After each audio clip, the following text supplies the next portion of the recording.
Okay, let's start. Climate change, the essentials in 5 minutes.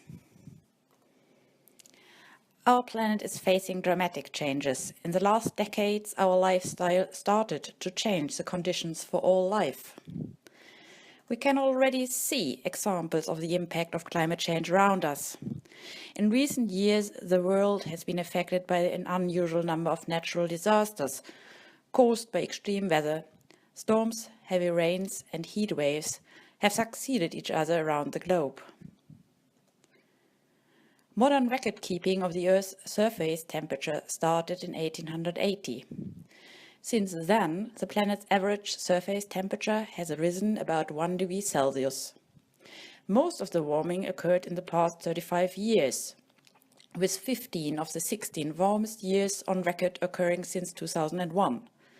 Last year was the first time the global average temperatures were 1 degree Celsius or more above the 1880 to 1899 average. You might think that 2015 was not specifically warm where you live. Weather dynamics often affect regional temperatures, so not every region on Earth experienced record average temperatures last year. On the other hand, phenomena such as El Niño, which warm the tropical Pacific Ocean, can contribute to short-term variations in global average temperature. Last year's temperatures had an assist from El Niño, but it is a cumulative effect of the long-term trend that has resulted in the record warming that we are seeing. Well, but 1 degree warming does not sound much, doesn't it? In fact, the difference between today's global temperature and the global temperature during the last ice age is only about 5 degrees. And that is what models predict. The Earth will warm between 2 and 6 degrees Celsius in the next century. In the past century alone, the temperature has climbed roughly 10 times faster than the average rate of ice age recovery warming. This makes it extremely difficult to adapt to this dramatic change.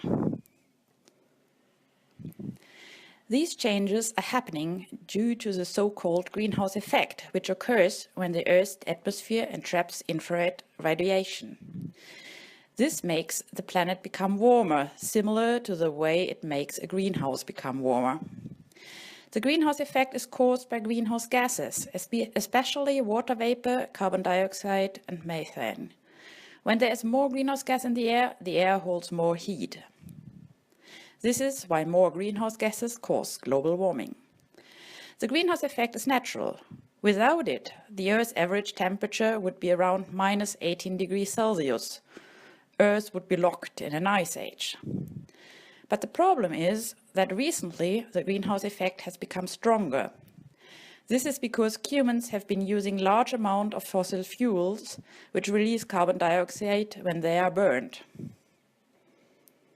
As you can see from the graph here, carbon dioxide levels in the atmosphere haven't been that high for a very long period of time.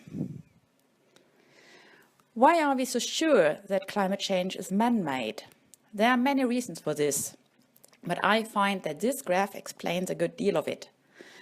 Analyzing temperature change in the past, you cannot explain observations with natural forces, while there is a quite perfect match between observation and climate change model when taking into account human activities.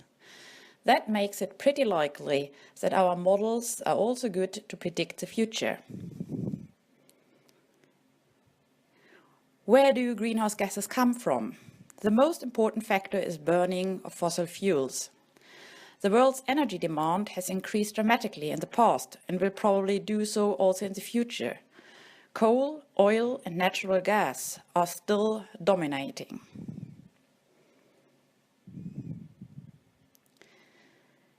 The pictures you are seeing here shows extreme events which will become much more likely in the future due to climate change. Historically, rich countries are responsible for 2/3 of the CO2 emissions. Today, poor and middle-income countries already account for over half of total emissions. However, global warming does far more damage to these countries than industrialized economies.